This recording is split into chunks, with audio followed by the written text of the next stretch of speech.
দিনের বাংলাদেশ পত্রিকার সম্পাদক জনাব মারুফ কামাল খান সোহেল, সাবেক প্রধানমন্ত্রী বেগম খালেদা জিয়ার বিএনপি চেয়ারপারসন বেগম খালেদা জিয়ার প্রেস সচিব দায়িত্ব যিনি পালন করেছেন জনাব মারুফ কামাল খান সোহেল।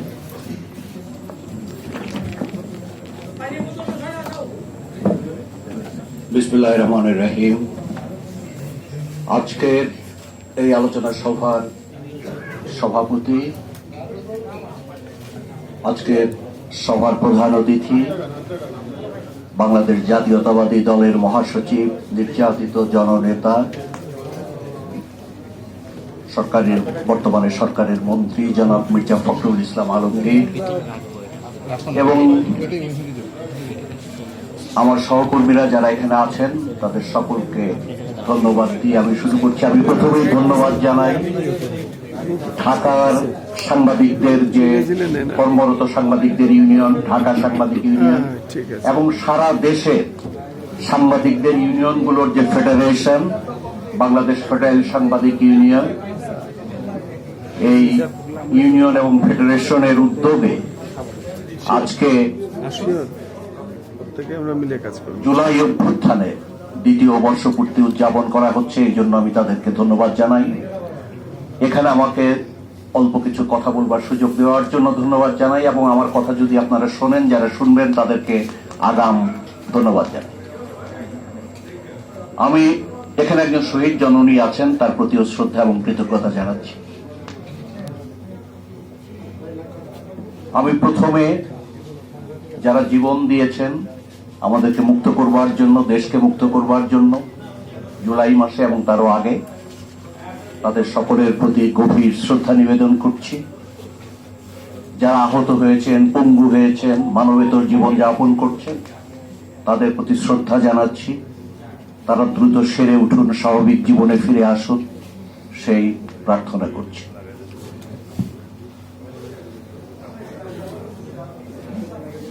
আজকে আমরা যে সময়ে এই ফ্যাসিবাদ বিরোধী অভ্যুত্থানের 2 বছর পূর্তি পালন করছি, উদযাপন করছি, ঠিক সেই সময়ে আকাশে দুর্যোগের ঘন ঘটা কালো মেঘ আমরা দেখতে পাচ্ছি।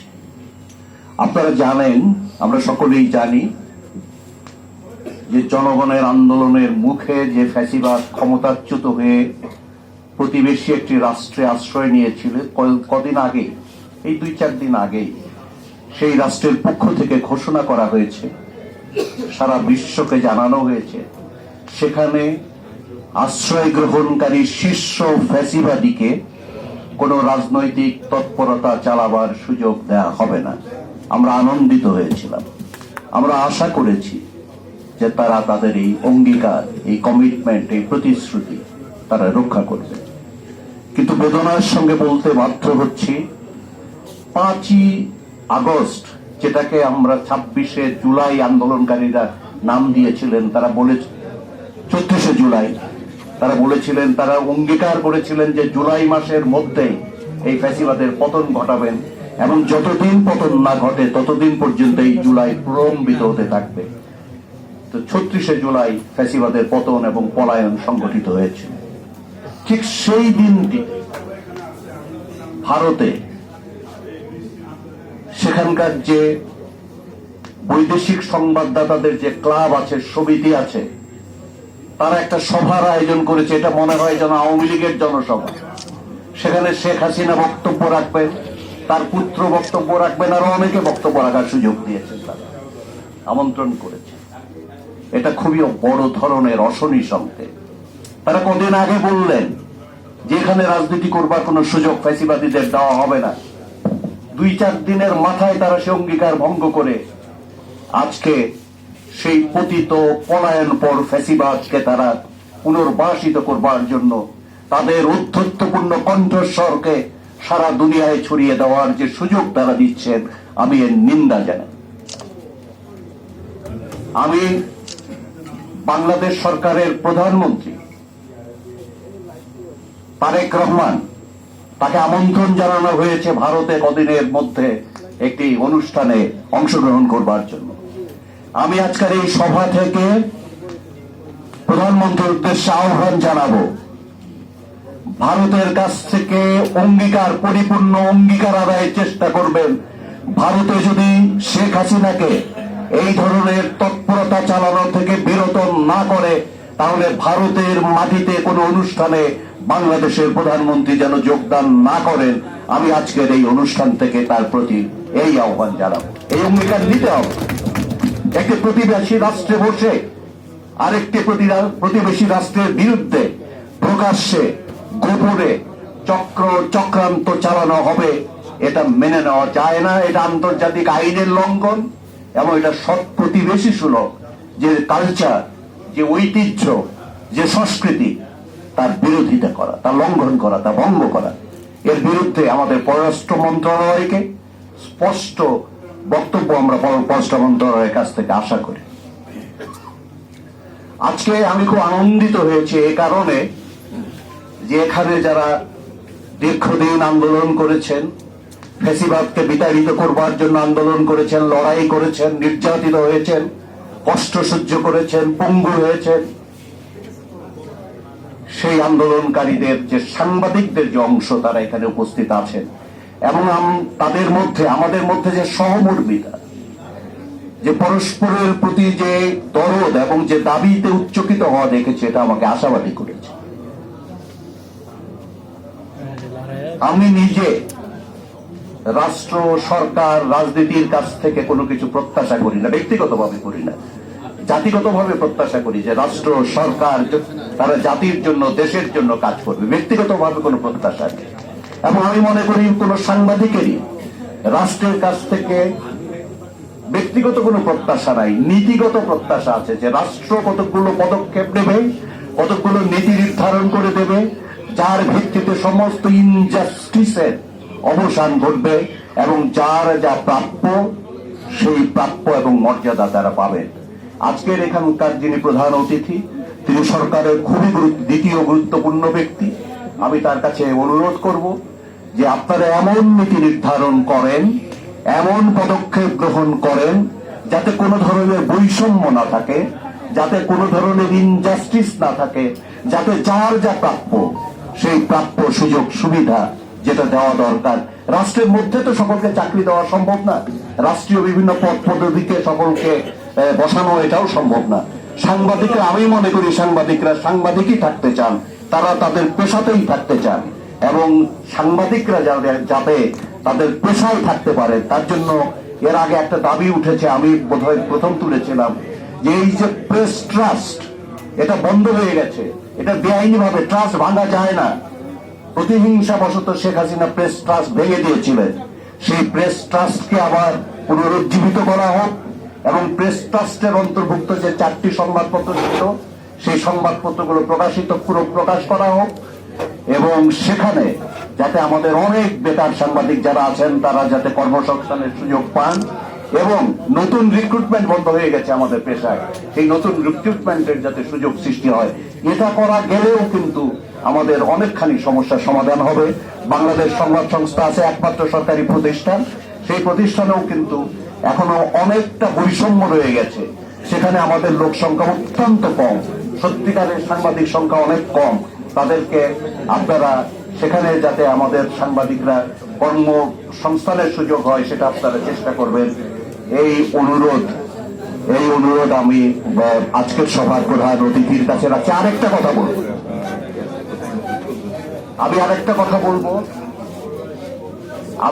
কথা মাননীয় প্রধান অতিথির কাছে উদ্দেশ্যে বলবো, সেটা হচ্ছে এই যে দলীয় সাংবাদিক, আপনারা নিজেরাও বলেছেন যে দলীয় সাংবাদিক আমরা দেখতে চাই না। আপনাদের এই বক্তব্যকে সাধুবাদ জানাই। দলীয় সাংবাদিক দরকার নাই, নিরপেক্ষ সাংবাদিক দরকার। কিন্তু আপনারা জানেন যে এই দেশে দলীয় এবং দলবাজি সাংবাদিকতা, নিকৃষ্ট দলবাজি সাংবাদিকতা ফ্যাসিবাদকে যেভাবে উৎসাহিত করেছে, ফ্যাসিবাদকে যেভাবে প্রলম্বিত করতে সহায়তা করেছে, তারা কিন্তু আজকে অনেক হৃষ্টপুষ্ট হয়েছে গত 16, 17, 18, 20 বছরে।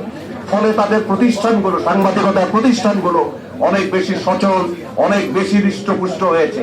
আজকে এখানে জাস্টিস আনতে হলে সেই সমস্ত যারা ফ্যাসিবাদের মদতপুষ্ট হয়ে হৃষ্টপুষ্ট হয়েছে তাদেরকে না, যে সাংবাদিকতা প্রতিষ্ঠানগুলো ক্ষতিগ্রস্ত হয়েছে যে প্রতিষ্ঠানগুলো দাঁড়াতে পারে নাই, যাদেরকে নুজ্জ করে রাখা হয়েছে, সেই প্রতিষ্ঠানগুলো যাতে অর্থনৈতিকভাবে স্বাবলম্বী হতে পারে, বলশালী হতে পারে, সেখানে কর্মরত সাংবাদিক কর্মচারীরা যাতে সঠিকভাবে তাদের জীবিকা নির্বাহ করতে পারেন, সেই ব্যবস্থা তারা করবেন।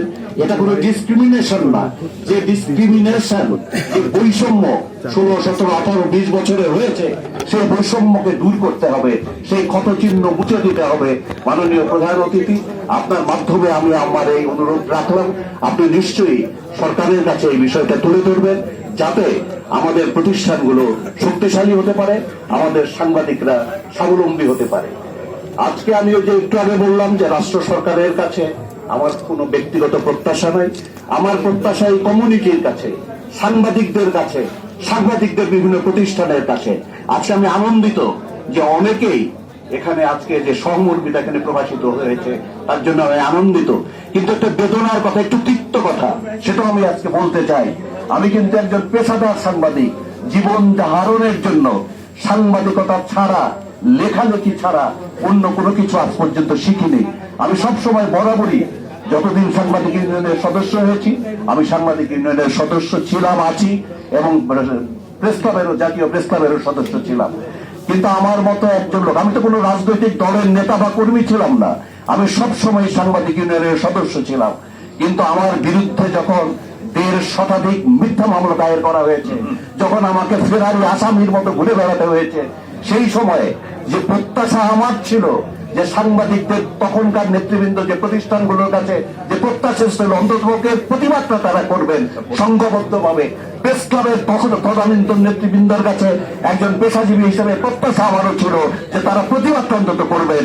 আমার উপর যে জুলুম, নির্যাতন, অত্যাচার, উৎপীড়ন হয়েছে, তার প্রতিবাদটা তারা করেন নাই। আজকে তারা পরবর্তীকালে তারা সংঘবদ্ধ হয়েছেন, নেতৃত্বের পরিবর্তনের পরে তারা রাজপথে নেমেছেন। কলমের পাশাপাশি যখন কলম চালাবার কোনো সুযোগ ছিল না, তখন তারা রাজপথে নেমে এসেছিলেন, বৃহত্তর গণতান্ত্রিক আন্দোলনের অংশীদার হয়েছিলেন। এই জন্য তাদের প্রতি আমি কৃতজ্ঞতা জানাই, ধন্যবাদ জানাই। এবং আমি এ কথা বলতে চাই যে ওই যে রবীন্দ্রনাথের একটা কথা আমি বলবো, পথ ভাবে আমি দেব, রথ ভাবে আমি, মূর্তি ভাবে আমি দেব, হাসে অন্তর্যামী। আমাদের সবচেয়ে বড় যেটা, সেটা সাংবাদিকরা করেছেন, সকলে মিলে এই আন্দোলন করেছেন। এই আন্দোলনে গৌরব উজ্জ্বল ভূমিকা সাংবাদিকরা পালন করেছেন, একথা সত্য। কিন্তু এটাও সত্য যে এই আন্দোলন একটি জাতীয় আন্দোলনে উন্নীত হয়েছিল। সাংবাদিকরা তার কম্পোনেন্ট ছিলেন, উল্লেখযোগ্য কম্পোনেন্ট ছিলেন। কিন্তু এটা একটি রাজনৈতিক আন্দোলন। এই রাজনৈতিক আন্দোলনের নেতৃত্বে রাজনৈতিক দলগুলো ছিল, এবং এটা 36 দিনের আন্দোলন নয়, এটা 17 বছরের সুদীর্ঘ ত্যাগের মধ্য দিয়ে, অত্যাচার, উৎপীড়ন সহ্য করে, নানা ধরনের আগুন জ্বালতে জ্বালতে জ্বালতে জ্বালতে বিভিন্ন যে এই সমস্ত আগুনের স্ফুলিঙ্গগুলো এক সময় বিস্ফোরিত হয়েছে, দাবানলে পরিণত হয়েছে। কিন্তু কারো অবদানকে, কারো ভূমিকাকে খাটো করবার কোনো, এটা শুধু সাংবাদিকরা পারতেন না, এটা শুধু তরুণরা পারতেন না, এটা কেবল ছাত্ররা পারতেন না, এটা কেবল রাজনৈতিক দলগুলো পারত না, এটা কোনো নারী সংগঠনগুলো পারত না, সাংস্কৃতিক সংগঠনগুলো পারত না, এটা ডানপন্থীরা পারত না, এটা বামপন্থীরা পারত না। সকলে মিলে যখন এক মোহনায় এসে দাঁড়িয়েছে, ঐক্যবদ্ধ হয়েছে, তখন যে বেগবান স্রোতধারা তৈরি হয়েছে, সেই স্রোতধারায় ফ্যাসিবাদ ভেসে গেছে। এটা আমাদের মনে রাখতে হবে। এবং আমাদের এটাও মনে রাখতে হবে, যখন কৃতিত্ব আদায়ের, কৃতিত্ব লাভের যে প্রতিযোগিতা, কৃতিত্ব লাভের যে প্রতিদ্বন্দ্বিতা যখন শুরু হয়, তখন কিন্তু আন্দোলন বিভক্ত হয়, আদর্শ বিভক্ত হয়। সেখান থেকেই কিন্তু এই যে আদর্শবাদীরা ভাগ হয়ে যায়। আজকে আদর্শবাদীদের যে বিভাজন, এই বিভাজন দুঃখজনক, দুর্ভাগ্যজনক। এবং কৃতিত্ব দাবির মাধ্যমে আমরা যেন আন্দোলন যারা করেছে তাদেরকে বিভক্ত না করি, নিজেরা বিভক্ত না হই, এটা আমার অনুরোধ থাকবে। আরেকটা অনুরোধ থাকবে, সেটা হচ্ছে এই, আজকে কিন্তু একটা স্বাভাবিক পরিস্থিতি নয়, একটা পরিবর্তিত পরিস্থিতি। 17 বছরে দুঃশাসন, ফ্যাসিবাদের ক্ষত আমাদেরকে মুছে দিতে হবে। এখানে স্বাভাবিক অবস্থা নেই। সুতরাং কতগুলো বেসিক ফান্ডামেন্টাল ইস্যুতে আগের মতো বিরোধী দল চলবে না।